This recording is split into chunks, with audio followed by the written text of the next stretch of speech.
empezamos un poquito tarde, pero creo que el tema que se ha tratado durante el día de hoy, amerita dedicarle un rato, el doctor Pablo nos deja una gran cantidad de inquietudes, y más con los cambios que hay ahora desde el punto de vista programático. Creo que nos toca ir afinando los términos porque definitivamente las cosas están cambiando. A mí me pidieron que con el tema de hoy, que es sobre el reto diagnóstico, hablara sobre tuberculosis infantil diagnóstico, y yo quise llamarlo el antes y el ahora del diagnóstico, un verdadero reto en tuberculosis infantil. Yo creo que no ha habido muchos cambios, como vamos a ver, pero quise hacerlo como en un transcurrir histórico para que viéramos las diferencias, muchas o pocas que puede haber con respecto al diagnóstico de tuberculosis en los niños desde hace bastante tiempo. ¿Quién me puede ver? Siguiente. Entonces, esto es lo propuesto del contenido. Vamos a seguir.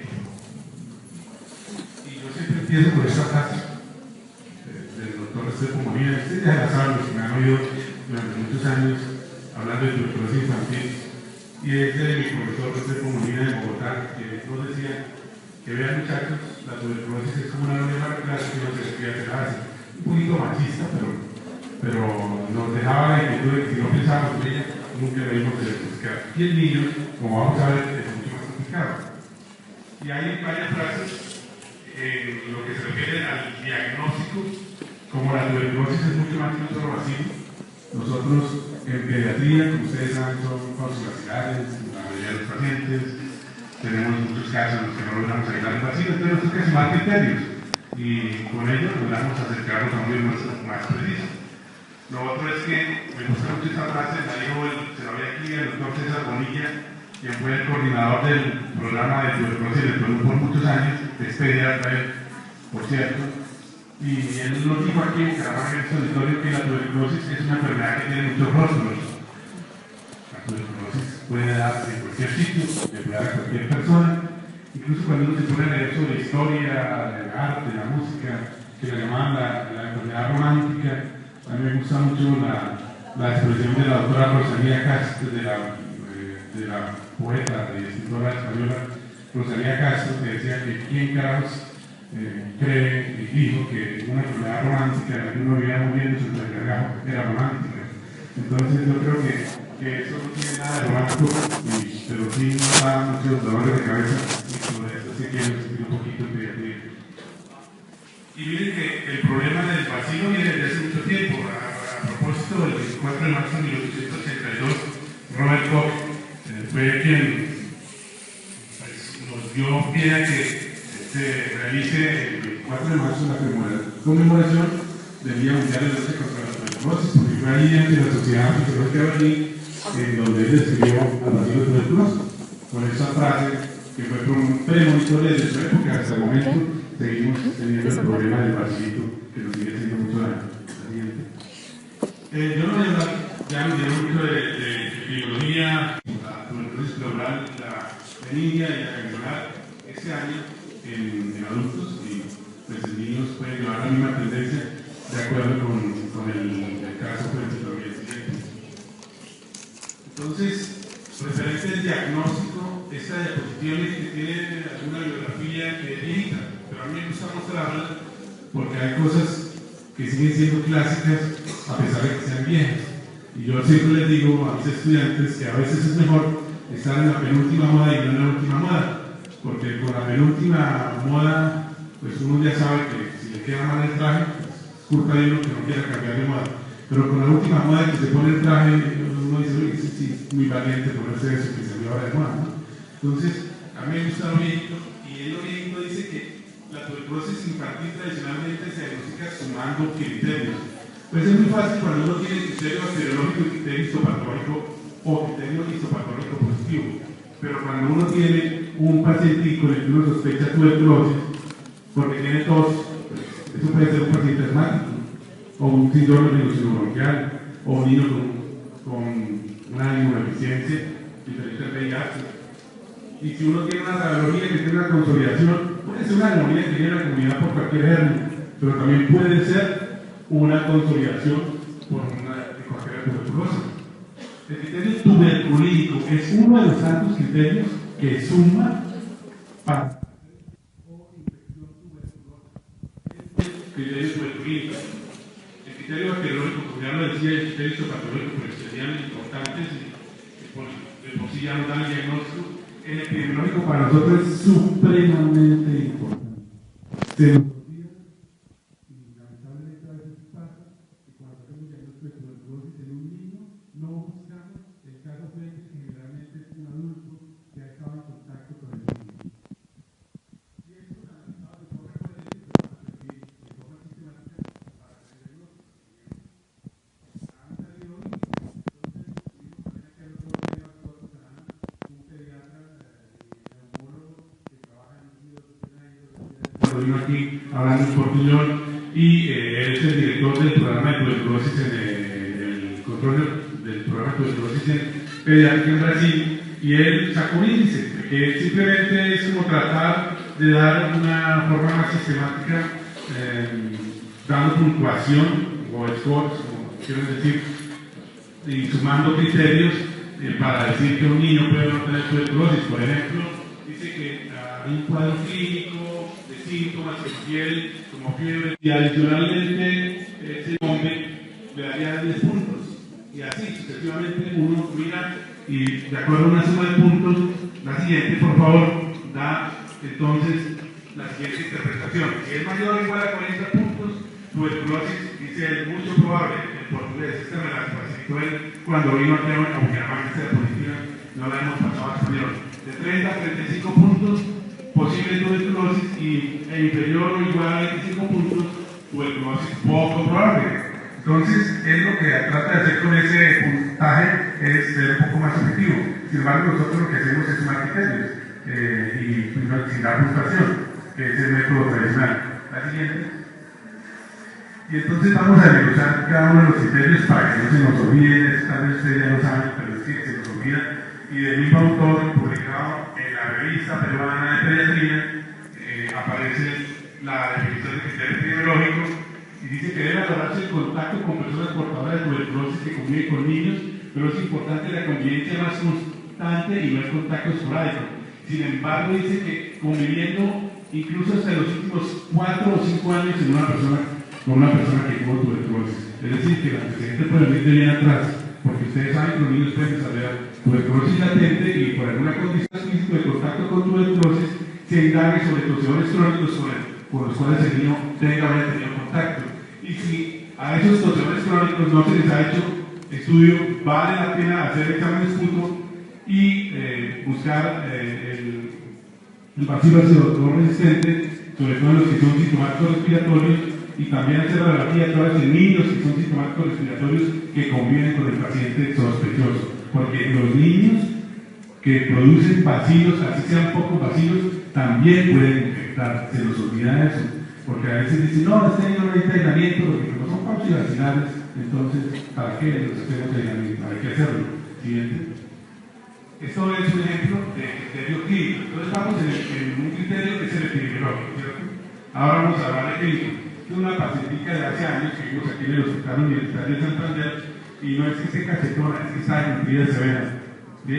Lamentablemente es un paciente coaxiorto, ¿sí? Y es por eso. Y no es que esté durmiendo plácidamente, es que tiene una meningitis tuberculosa. ¿Sí? Yo pongo eso porque a mí me causó tanta impresión cuando la vi, y la vi en esas condiciones que uno se puede engañar, y uno tiene que saber que hay factores de principal riesgo de inmunodeficiencia en niños, en nuestro medio. No es el VIH, es la desnutrición severa. ¿Sí? Siguiente. Y hay criterios clínicos que se ven en las diferentes publicaciones pediátricas: la tos, la fiebre y la pérdida de peso. Y el AIEPI y la Organización Mundial de la Salud y la Organización Panamericana de la Salud publican que estos son, digamos que los 3 datos clínicos cardinales para uno pensar en tuberculosis infantil. Un niño que en los últimos 3 meses no gana peso o pierde peso, un niño que tiene tos por más de 15 días de evolución o 3 semanas de evolución, en el caso de lo que ellos publican, o que hay fiebre por más de 2 semanas, Siguiente. En otras series también aparecen tos, fiebre, hiporexia, lo que tiene que ver con las condiciones generales del niño, como el peso. Siguiente. Entonces esos tres datos, como vamos a ver más adelante en una tablita de ayer, son los que se utilizan para hablar básicamente del diagnóstico de tuberculosis en el niño. Sin embargo, depende del órgano comprometido. Si es una tuberculosis ganglionar, pues debe haber crecimiento de un ganglio. Si es tuberculosis benigna, pues ya les decía, puede haber alteraciones de la conducta, puede haber convulsiones, que es lo que no queremos ver, porque el pronóstico de una tuberculosis cuando el niño convulsiona o tiene cambios de conducta es muy malo. Y me gusta mucho esta diapositiva, que es de un autor de Sudáfrica, que es el doctor Ben Marat. El doctor Ben Marat trabaja en Johannesburgo y en una población cercana en donde hay mucha tuberculosis y hay VIH, y él describía que hay tres maneras de presentarse la tos que lo hacen a uno sospechar cuál puede ser la patología que pueda tener ese paciente. Un niño que tiene una tos que va en esta forma, es un pico, hace un valle, hace un pico, hace un valle, es decir, está bien un tiempo, tiene una recaída un tiempo, es lo que se llama una tos aguda recurrente, y esa es la que puede presentar un paciente asmático que no está bien controlado. El paciente asmático hace la crisis, se le trata la crisis, si no le dejamos tratamiento controlador según el grado de severidad del asma, vuelve a hacer crisis, se le trata. Entonces tenemos que en esos niños hagamos la cuña de una vez, darles un tratamiento controlador para tenerlo siempre aquí abajo y no tenerlo así como un yo-yo para arriba y para abajo. Pero hay otro tipo de pacientes que tienen esta curva, hacen una tos aguda y permanecen resolviéndose lentamente. Es lo que se llama una tos aguda de lenta recuperación. Generalmente esos son los pacientes que hacen una infección respiratoria aguda, como una bronquiolitis o una bronquitis aguda, o un paciente que hace una rhinosinusitis y tiene ese comportamiento. Y hay otro grupo de pacientes que hacen una tos persistente, no remitente, que en esa categoría es que cabe el paciente con tuberculosis, para que tengan en cuenta esas características. Siguiente. Y para recordar simplemente que dentro de los criterios clínicos, obviamente hay que tener criterios clínicos según el compromiso que tiene el paciente. Si tiene tuberculosis benigna, ya dije aquí los datos clínicos. Si tiene tuberculosis abdominal, peritoneal, puede ser un paciente con diarrea. Si tiene compromiso cerebroarticular, pues obviamente una inflamación de una articulación, o sobre todo la articulación de la rodilla y la cadera, que son las que más frecuentemente se comprometen. Y hay una falla cardíaca, un paciente de un derrame pericárdico y tiene características de derrame con linfoplasmocitos, lo más probable es que sea una tuberculosis pericárdica. Entonces, según el órgano comprometido, pues se pueden manifestar los síntomas clínicos. Siguiente. El criterio tercero, criterio radiológico. Muchos datos, pero vamos a hacer lo que yo quiero que pasemos varias diapositivas que siguen una imagen más que 1000 palabras. Siguiente. Esta es la publicación, está libre, donde encuentran muchos datos radiográficos, la encuentran en la web, de lo que puede ser la tuberculosis en un niño. Miren que aquí compromiso el lóbulo medio, borra dando la silueta del corazón encerado, y hay compromiso del lóbulo superior derecho, al quinto de elevación de la cintura menor también, y es uno de los datos que puede ser un paciente con tuberculosis. Siguiente. O puede ser una anomalaria para recaer unilateral. Siguiente. O un paciente que tiene una compresión sobre un bronquio. Miren aquí cómo se ve la cadena principal y aquí cómo se ve comprimido el bronquio frente izquierdo en su función inicial. Siguiente.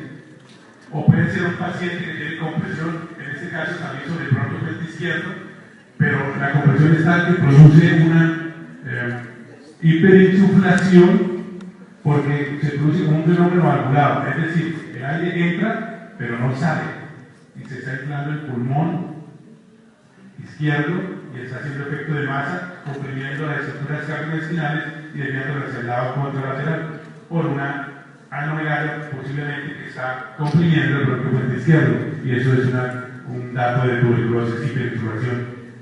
Siguiente. Y esto uno piensa en la neumonía estafilocócica, pero sorpresa nos da la vida, o sea que no hay ninguna imagen que sea típica. He mostrado alguna, la neuropatía familiar. De pronto vamos a ver la siguiente, donde la función pleural puede ser de cualquier patología. Otra, infiltrado micronodular y ganglios. Esta es una tomografía en donde sí está el infiltrado micronodular. Siguiente. Esta es una con ganglios y con imagen micronodular. Siguiente.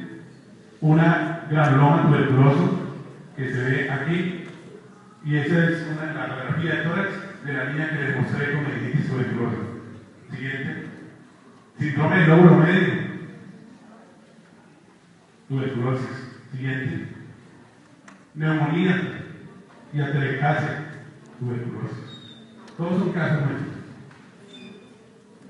Masas y derrame pleural. Tuberculosis. Otra. Deformidad de columna. Siguiente. El uso, la imagen, el uso del absceso frío, compromiso de la columna. Siguiente. Y aquí se ve más claro el absceso, el compromiso de la vértebra adyacente, el compromiso incluso el anterior, ¿no? Y aquí se ve la pérdida del cuerpo vertebral en la resonancia en un paciente con mal de Forest, la niña que estaba viva de la paciente anterior. Siguiente. Tuberculosis meningea. Más tuberculosis meningea y granulomas tuberculosos, tuberculomas en el cerebro. Tuberculosis pericárdica, VIH y tuberculosis. Un desastre cuando tiene un paciente con eso. Paciente de aquí, precisamente de una de las comunidades indígenas que funcionaba por ahí en Cerrito, de hace un par de años. Siguiente. Criterio epidemiológico, criterio clínico, criterio radiológico y el tuberculínico. Tuberculina debe ser bien colocada, debe ser bien interpretada. En nuestro contexto, reacción mayor o igual a 5 milímetros de duración. En estos casos, persona con historia de contacto reciente con enfermo bacilífero, persona infectada con el VIH, niños severamente desnutridos, inmunosuprimidos y pacientes en tratamiento con medicamentos inmunosupresores, se define como criterio tuberculínico positivo independientemente de la aplicación del PSG. Siguiente. Criterios bacteriológicos, bacilos acidoresistentes. Ahí lo importante es, siguiente, que se haga una técnica adecuada de aislamiento del bacilo. Y en niños necesitamos, bueno, y en adultos también, pero en niños necesitamos, pasemos las dos siguientes, que se procesen las muestras adecuadamente, lo saben en el laboratorio, la siguiente, pero que se utilicen técnicas que si no es capaz el niño de hacer expectoración, mucho más siendo un lactante, o un recién nacido, o un lactante menor, pues se hace con una técnica de expulso inducido, que hay que hacerla con todas las técnicas del caso y con todas las medidas de bioseguridad, o un aspirado de jugo gástrico. La técnica de expulso inducido requiere preparación, valorando al paciente, broncohidratándolo para que la progresión de la solución sanguínea hidrotónica no vaya a producir el broncoespasmo, y se induce la tososucción por parte de una terapeuta o una enfermera que tenga entrenamiento. Y se recolecta la muestra y se lleva al laboratorio en los siguientes 30 minutos. Siguiente. Y entonces para eso se necesita una mascarilla de alta eficiencia para no infectar uno o enfermarse por un bacilo tuberculoso si es que el niño lo tiene. Esto es en la cámara casera, pero aquí en la cámaras comerciales que no son tan costosas hoy día, y esto es para hacer la succión, o si el niño es capaz ya después de tener el esputo en la cavidad de espectorarlo, pues entonces se obtiene solamente aquí sin necesidad de succionarlo. Siguiente. Y esta es una diapositiva de cortesía de la doctora Marcela Calle, que nos decía lo siguiente, que siempre nos ha dicho cómo se debe hacer el procedimiento, pero no se hace así, de aspirar jugas, que pasa la sonda siguiente desde la noche anterior, la siguiente, y antes de que el niño despierte se aspira todo el contenido del jugo gástrico, se coloca en un recipiente de plástico, puede ser uno de recolección de orina, se realiza el lavado con 50 centímetros de solución salina estéril, que puede ser solución salina normal o agua destilada, y por cada 10 centímetros de lo que se obtuvo de la mezcla de jugo gástrico inicial con la solución salina del lavado que se recupere, se colocan 2 centímetros de fosfato trisódico, que es una sustancia decontaminante y que impide que crezcan de pronto otras bacterias y que permite que la mezcla sea más estable, de tal manera que si en ese jugo gástrico que actúa como el estómago, como reservorio del moco que se está diluyendo en la noche, y se supone que en el moco es que van los macrófagos, y se supone que el macrófago es que está el vacío, pues ahí es donde se va a obtener el bichito, si no, pues a ser el alimento adecuado. Y lo que pasa es que llegan con el niño, ni siquiera lo dejan desde la noche anterior, lo traen a la mañana y le pasan la zona, el niño ya se tomó el tetero, se comió la yuca y el caldo, y entonces va a salir una yuca positiva en el cultivo. Entonces yo siempre les digo que uno tiene que ser muy cuidadoso con eso. Entonces hay un método de diagnóstico, ya nos habló la doctora Tomasa de las bondades que tiene la reacción en cadena polimerasa, o método de biología molecular, que hay que pedirlos en los casos en que vamos a ver más adelante en pediatría, al menos así lo publica la Organización Mundial de la Salud, y que hay otros ensayos que no se están recomendando rutinariamente. Siguiente. Y el método y el histopatológico, pues hay una biopsia en donde hay células gigantes multinucleadas con necrosis de calcificación, con infiltrado lipotransdusitario, pues eso es tuberculosis hasta que no demuestre lo contrario. Entonces, si sumamos criterios clínico, radiológico, tuberculínico y epidemiológico, son 4. Si se tienen al menos 3 de esos 4, sin tener criterio bacteriológico o criterio histopatológico positivo, nosotros estamos en nuestro medio autorizados a tratar al paciente como si tuviera tuberculosis. Pero también hay que decirlo, tratemos al máximo de aislar el vacío. Sin embargo, como les decía, muchos de los casos de los niños son autivaginales y es muy difícil determinar el ambiente del vacío. Siguiente. Ese es el año anterior, de la celebración del año anterior, la siguiente. Ayer, ya les dije cuáles eran las cosas importantes de ayer. Contacto, que es criterio ¿qué? Epidemiológico. Tos persistente, fiebre persistente, pérdida no balance de peso, guanopatía, son criterios clínicos. ¿Sí? Siguiente. Y entonces se clasifica así. Si tiene algún síntoma de sospecha de tuberculosis y uno de los siguientes, cualquier signo general de peligro, es decir, confusión, no come, o hay rigidez de nuca, o algo que puede ser tuberculosis benigna, o hay comportamiento anormal, que puede ser tuberculosis benigna, o hay entidad subcostal, que puede ser una neumonía extensa, tuberculosa, o hay infección de VIH-Sida, que se sospecha de tuberculosis, o hay desnutrición severa, es una sospecha de tuberculosis grave y eso tiene una conducta. No vamos a hablar de tratamiento. Si hay algún síntoma de sospecha de tuberculosis y uno de los siguientes, cultivo de esputo o jugo gástrico positivo, Panicobacterium tuberculosis, baciloscopia positiva, teniendo en cuenta que puede haber en algunos casos más raros micobacterias no tuberculosas, ¿sí? Histopatología positiva o PCR positiva, ya no incluye la PCR, se habla de tuberculosis por laboratorio. Esto es aliética, atención integral, puramente de la Siguiente. Si hay algún síntoma de sospecha de tuberculosis, de los que anteriormente mencionábamos, con baciloscopia y cultivo negativo, y hay criterio epidemiológico positivo, con uno de los siguientes, es decir, había 3 criterios, el criterio epidemiológico, el criterio clínico y uno de los siguientes, que es o criterio radiológico o criterio tuberculínico, se habla de tuberculosis clínica. Si hay todos los siguientes, contacto con personas con tuberculosis, asintomático, radiografía clara normal, pero tuberculina positiva, se habla de tuberculosis latente.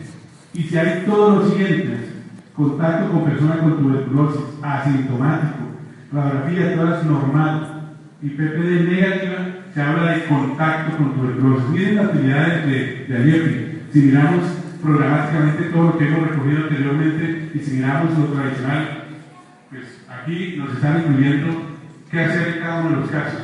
Siguiente. Y esta es la publicación del año pasado de la Organización Mundial de la Salud, la segunda edición, la primera fue en 2006, hablando de guía de programas nacionales de manejo de tuberculosis en niños. Siguiente. Y dice lo siguiente, que para el diagnóstico de tuberculosis, y eso lo dice la guía, esta que estoy mencionando, 2014 de la OMS, los aspectos básicos son los siguientes: confirmación bacteriológica, criterio bacteriológico; historia clínica, criterio clínico; examen físico, criterio clínico; exposición al caso fuente o enfermo, criterio epidemiológico; radiografía de tórax, criterio radiológico; tuberculina, criterio tuberculínico; y algunos estudios específicos en caso de tuberculosis pulmonar y extrapulmonar, les hablan de expertos. Siguiente. Y Esas son las diferencias que aparecen en la guía 2014.